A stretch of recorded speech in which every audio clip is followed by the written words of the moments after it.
अनि भ्लग किन त्यस्तो अरू ठाउँमा बनाउँदिनँ मान्छे भएको ठाउँमा भिडभाडमा भन्दा कन्फिडेन्ट छैन, 0 लेभल कन्फिडेन्ट। भ्लग खिचेर हिँडिन्छ, सबले सोध्छ कति छ सब्सक्राइबर भन्न पनि लाज लाग्ने के 300 400 बनाउँछु, मेहनत गर्छु, हाल्छु, खै त भ्युज। अस्ति भिडियो पार्ट 1 भनेर हाल्दै थिएँ, खै त्यसमा 50+ भ्युज छ। अनि के गर्ने है, 50+ भ्युजले त हामीले त्यत्रो मेहनत गरेको सबै आफ्नो मनै मर्दिन्छ क्या।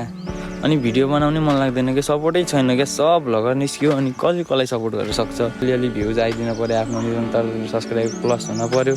त्यति भएपछि त जस्तो ठाउँमा पनि कन्फिडेन्ट आउने रहेछ क्या। सब्सक्राइबर नभएपछि त भ्लग बनाउनु पनि कन्फिडेन्ट नआउने के, लाज लाग्ने छे त्यसले के भन्ने होला, यस्तो सब्सक्राइबर छैन, यस्तो दुःख गरी हिँडेर भन्ने हो कि यताउति भन्ने हो कि भन्ने एकदम लाज लाग्ने क्या। म चाहिँ त्यो पोइन्टले अगाडि बढ्न नसक्या हो क्या। अलिअलि सब्सक्राइबर भेटाएको भए, मैले अलिअलि भ्युज भेटाएको भए चाहिँ म अगाडि बढ्थेँ क्या। अब भ्युजै भेटाएन, अब म आफै त्यस्तो कन्टेन्ट दिन नसके होला, त्यो मेरै गल्ती हो है। जस्तो छ त्यस्तै कन्टेन्ट दिएर पनि होला, म केही भन्दिनँ अरूलाई पनि है। अडियन्सहरू त जे राम्रो देख्यो त्यही हेर्ने, मै उस्तै छु। युट्युबमा जे रमाइलो राम्रो देख्यो त्यही हेरिदिन्छु।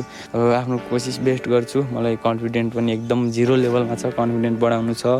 म एकदम कन्फिडेन्ट बढाएर अगाडि बढ्छु भन्ने सोच राखेर अहिले चाहिँ फेरि भ्लग पुनः स्टार्ट गरेछु मैले। त्यही नै हो, म चाहिँ बस मेहनत गर्छु, मेहनत गर्न छोड्दिनँ।